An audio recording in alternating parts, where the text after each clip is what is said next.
বাংলাদেশের আকাশে বাতাসে শোকের ছায়া। বাংলাদেশের রাজধানী যেন নিস্তব্ধ কোলাহলে ঢাকা পড়েছে।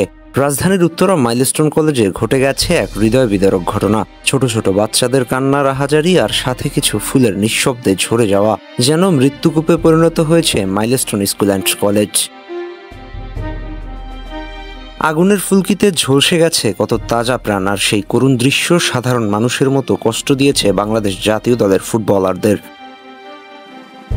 হামজা চৌধুরী, জামাল ভুঁইয়া, তপু মুরসালিন, রাকিব, মিতুল মার্মা সহ একাধিক খেলোয়াড় সোশ্যাল মিডিয়ায় শোক প্রকাশ করেছে।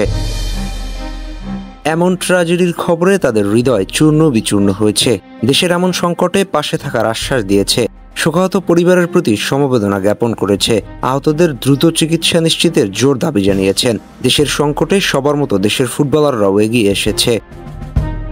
বিমান বাহিনীর একটি প্রশিক্ষণ বিমান নিয়ে আকাশে উঠছিলেন লেফটেন্যান্ট তৌকির। তবে উত্তরায় আসার আগ মুহূর্তে এসে কিছু একটা সমস্যা অনুভব করে বিমানটিতে। কন্ট্রোল রুমে জানালে তাকে তৎক্ষণাৎ ইজেক্ট করতে বলা হয়, কিন্তু লেফটেন্যান্ট তৌকির হাই স্পিডে বেসের দিকে ছুটতে থাকেন। বিমানটিকে বাঁচাতে চেষ্টা করেন, তবে সেই সময় আর হয়নি তার। হয়তো চেয়েছিলেন একটা নিরাপদ দূরত্বে সরে যেতে, যাতে জানমালের ক্ষতি না হয়। তবে ক্যাপ্টেনের সে আশা পূর্ণ হলো না। চাইলেই তখন প্যারাশুট নিয়ে আকাশে ঝাঁপিয়ে পড়তে পারতেন তিনি, তবে সেটি না করে যান প্রাণ দিয়ে শেষ মুহূর্ত পর্যন্ত চেষ্টা করে যাচ্ছিল বিমানটিকে নিরাপদ দূরত্বে নিয়ে যাওয়ার জন্য।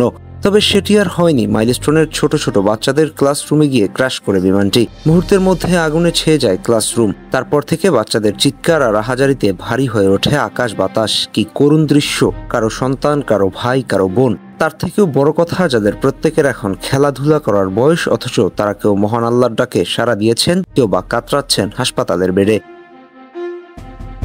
এমন কষ্ট হৃদয় ছুঁয়ে গেছে ফুটবল মাঠের যোদ্ধাদের। ফুটবলের 90 মিনিটের বাইরে ওরাও মানুষ, ওদেরও মন কাঁদে।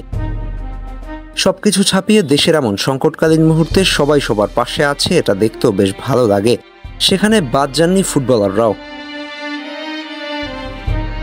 যারা মারা গেছে, সৃষ্টিকর্তা তাদের জান্নাতুল ফিরদাউস নসিব করুক। যারা বেঁচে আছে তাদের সুস্থতা কামনা করছি। হাসনাইন খান, টিম স্পোর্টস।